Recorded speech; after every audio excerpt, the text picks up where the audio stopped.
विदा मांगी, और जैसे ही विदा मांगी तो महाराज हरिश्चंद्र वहां से चल दिए मैतर के साथ में। आज तारा जो थी वो ब्राह्मणी के महाराज साथ चली गई और हरिश्चंद्र कालू मैतर के पास में आ गए। अब तारा जो है वो ब्राह्मणी के यहाँ भोजन बनाने का काम करने लगी बुजुर्गों, और हरिश्चंद्र जो है वो कालू मैतर के यहाँ पर जल भरने का काम करने लगे। अब कालू मैतर ने हरिश्चंद्र के भोजन के लिए एक दुकान नियुक्त कर दी, और इसी बीच में ये पप्पू सभासद इनकी तरफ से 50 रुपए आए हैं, बहुत बहुत धन्यवाद है। भगवान से कामना करेंगे सुख शांति प्रदान होती रहे, धन के भंडार भरे रहे, किसी भी चीज की कोई कमी ना हो। तो आज ध्यान रखना कि हरिश्चंद्र जो है वो कालू मैतर के यहाँ जल भरने का काम करने लगे। कालू मैतर ने हरिश्चंद्र के भोजन के लिए एक दुकान नियुक्त कर दी और हरिश्चंद्र से कहा कि हरिश्चंद्र तुम्हें जब भी भूख लगा करे तो तुम इसी दुकान से भोजन कर जाया करना, क्योंकि अगर तुम मेरे घर भोजन करोगे तो तुम्हारा धर्म नष्ट हो जाएगा, इसीलिए इसी दुकान से भोजन कर जाया करना। हरिश्चंद्र ने जवाब दिया ठीक है महाराज, मैं यही भोजन कर जाया करूंगा। आज दादा धीरे धीरे समय व्यतीत हुआ, हरिश्चंद्र भोजन करने के लिए जैसे ही बैठते तैसे ही विश्वामित्र को फिर भी तसल्ली नहीं हुई, तो विश्वामित्र कहीं कुत्ते का रूप बना लेते, कहीं बिल्ली का रूप बना लेते, और महाराज ऐसे नाना प्रकार के रूप बना करके हरिश्चंद्र के सामने बैठ जाते। तो हरिश्चंद्र जैसे ही महाराज भोजन करने के लिए बैठते, सामने वो जीव महाराज जीव का रूप बना करके विश्वामित्र बैठ जाते, तो हरिश्चंद्र की नजर पड़ जाती। तो हरिश्चंद्र सोचते कि मैं आज नहीं कल भोजन कर लूंगा, लेकिन पता नहीं ये जीव कब का भूखा होगा, तो लाओ मैं अपना भोजन इसको करा दूं। तो हरिश्चंद्र महाराज अपना भोजन उस जीव को करा देते। ऐसे धीरे धीरे धीरे धीरे एक दिन नहीं, 2 दिन नहीं, 3 दिन नहीं, पूरा 1 महीना हो गया, लेकिन हरिश्चंद्र ने भोजन नहीं किया।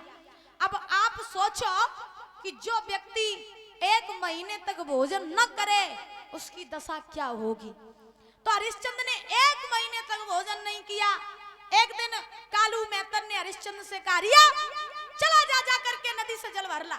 एक घड़ा दे दिया, हरिश्चंद्र ने घड़ा महाराज ले लिया, सर पे घड़ा रख लिया, चलने लगे हरिश्चंद्र। शरीर इतना जर्जर हो गया हरिश्चंद्र का कि हरिश्चंद्र से चला नहीं जा रहा। काशी में एक मणिकर्ण का घाट है महाराज, जो मणिकर्ण का घाट काशी में आज भी स्थित है। अब तो वहां पर मुर्दे जलाए जाते हैं, तो उसी मणिकर्ण का घाट पर हरिश्चंद्र जल भरने के लिए जाया करते थे। तो हरिश्चंद्र जल भरने के लिए चले, चल करके महाराज जैसे इस घाट पर पहुंचे तो घड़ा तो भर लिया, जल भर लिया, लेकिन परीक्षित महाराज अब शरीर में इतनी सामर्थ्य नहीं है जो घड़ा को उठा सके। ताकत लगाई घड़ा नहीं उठा, और ताकत लगाई घड़ा नहीं उठा, और ताकत लगाई घड़ा नहीं उठा, और जब घड़ा नहीं उठा सोई महाराज वहीं हार के बैठिए हरिश्चंद्र और रोने लगे, प्रार्थना करने लगे हे परमात्मा किसी ऐसे को भेज दो जो मेरे इस घड़ा को उठवा दे। तो महाराज ध्यान रखना, हरिश्चंद्र रो रहे हैं और बैठे हुए हैं, तब तक उसी घाट पर तारा आई जल भरने के लिए।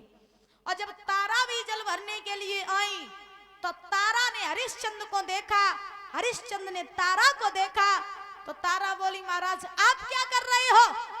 हरिश्चंद्र बोले तारा मैं यहाँ जल भरने के लिए आया हूँ। तो तारा बोली तुमने तो जल भर लिया, फिर तुम गए क्यों नहीं अभी तक। हरिश्चंद्र बोले तारा मैंने जल तो भर लिया, लेकिन मैंने 1 महीने तक भोजन नहीं किया, मेरे अंदर बिल्कुल भी शक्ति नहीं रही, मैं बहुत कमजोर हो गया हूं तारा, मेरा ये घड़ा उठवा दो। तारा ने जवाब दिया बुद्धि खराब है क्या तुम्हारी, तुम्हारी अकल पे पत्थर पड़े हैं क्या। हरिश्चंद्र बोले कैसी बातें कर रही हो, कैसी बातें कर रही हो तारा। तारा ने जवाब दिया बिल्कुल सही बात कर रही है, अरे तुम्हें नहीं पता तुम जो घड़ा भर रही हो वो मैतर के यहाँ का घड़ा है, और मैं जो घड़ा भर रही हूँ ना वो ब्राह्मणी के यहाँ का है, और तुम्हारा घड़ा उठवाने के तो छोड़ो, अगर मैं छू भी लूंगी तो मेरा धर्म नष्ट हो जाएगा। तारा ने जो महाराज हरिश्चंद्र ने तारा के वचन सुने, हरिश्चंद्र कहने लगे तारा क्या तुम वही हो जो एक समय मेरे दुख के पीछे तुम बिक गई थी और आज तुम धर्म में फंस गई है। आज तुम धर्म की बातें करने लगी हो, लेकिन तुम्हें नहीं पता है मेरी बात